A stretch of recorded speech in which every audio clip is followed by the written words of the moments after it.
Welcome back to Campfire Whispers, your daily fix of horror stories, unsolved mysteries, and straight-up unbelievable content. My name is Eki, and today I'm sharing a story called The Girl Who Couldn't See Her Reflection. Apeksha had always been invisible in one way or another. She was the quiet girl in class, the one teachers forgot to call on, the one who didn't appear in group photos despite standing right there. Her mother called her delicate, but it wasn't a compliment. It was an excuse. An excuse not to explain why Apeksha had no childhood photos. Why she never let her daughter look in mirrors. Mirrors are for vanity, her mother would say, yanking the bathroom curtain closed over the wall mirror when Apeksha was barely 5. They lived in a rundown Victorian house on the outskirts of Millbridge, a town where secrets sat just beneath the surface. Apeksha's father had died before she was born, or so she was told. No funeral, no grave, not even a photograph. The only thing she had of him was an antique hand mirror, worn silver, the glass cracked like spider webs. Her mother never let her use it. It stayed locked in a drawer. As Apeksha grew older, things got stranger. At 11, she realized she cast no reflection. It wasn't obvious at first. At school, she avoided the bathroom mirrors, trained by habit. But once, while playing at a friend's house, she passed by a tall mirror in the hallway. Her friend laughed mid-sentence, saying, "Why are you crouching?" Apeksha turned to look. There was no one in the glass. Just the hallway. Empty. She ran home, crying. Her mother slapped her when she brought it up. "You don't talk about that," she hissed. "Not ever. It's not safe." The next day, the girl she'd visited was pulled from school. Her family moved overnight.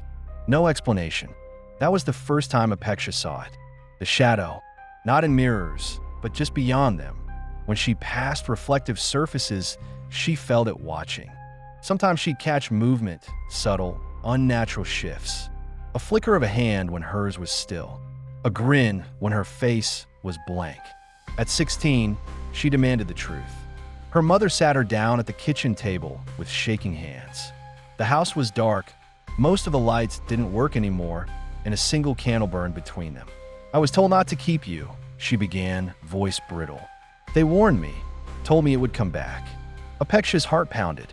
What would? Her mother looked up. The reflection. It came out in fragments. How Apeksha had been born during a lunar eclipse. How the hospital mirrors had shattered without cause. How, as a baby, Apeksha would reach toward empty corners of the room, cooing and giggling like something was playing with her. "They said you were a twin," her mother whispered. But only one heartbeat was ever heard. They never found the other. That night, Apeksha couldn't sleep. She stared at the ceiling, mind racing. Twin? A missing reflection? None of it made sense, until she remembered the drawer. The old hand mirror. She crept down the stairs, careful not to wake her mother. The floorboards groaned under her weight as she moved into the hallway. The drawer in the study was locked, but she found a small brass key taped beneath the table. The mirror was cold, heavier than she remembered. She held it to her face. Nothing. Not even the cracked shimmer of her outline. Just the room behind her. Except it wasn't quite a room. The wallpaper was peeling like it had been burnt. The candle in the background flickered too violently. And in the center of the mirror, just behind her, something moved. A hand. A pale, trembling hand reached around her shoulder in the reflection, even though no one was there. Apeksha screamed and dropped the mirror. It didn't shatter. It simply rolled across the floor and landed face up, humming softly. Her mother came running, saw the mirror, and went still. "It's too late," she whispered. "She's found you." Apeksha tried to ask who she was, but her mother backed away, whispering to herself over and over. "I told them not to let you look. I told them." That night, Apeksha was locked in her room. The next morning, her mother was gone. The front door was wide open. Her car was still in the driveway. Her shoes by the mat. But there was no note, no signs of struggle. Just one thing left behind. The mirror, and a sentence scratched into the kitchen table with what looked like fingernails. "One must live. One must watch." Apeksha was placed into foster care. No relatives, no record of her father. Her story didn't make sense to anyone. Eventually, She was placed with a couple who ran an antique store 2 towns over. They were kind, but they didn't believe in ghost stories. They removed every mirror in the house to humor her. But it didn't help. Reflections found her anyway. In windows, in puddles, in a glint of polished metal. Always just a glimpse, just enough to make her doubt. Her reflection would smile without her, tilt its head, blink too slowly, and it was getting bolder. On her 18th birthday, she awoke to find her reflection standing still while she moved. It just stood there smiling, mouth open, revealing too many teeth. Apeksha screamed. Her foster parents came rushing in, but to them, nothing was wrong. She began to spiral. Sleep deprivation, fear, paranoia. She boarded up her windows, threw out her phone, covered the sink with a towel, and refused to bathe unless the lights were off. But the reflection didn't need glass anymore. It began appearing in her dreams. It would sit at the end of her bed. It would whisper lullabies in a voice that sounded like hers, if hers were soaked in something ancient and wet. Then came the photographs. She found an old album in the attic of the antique shop, one she'd never seen before. Inside were dozens of pictures from decades past.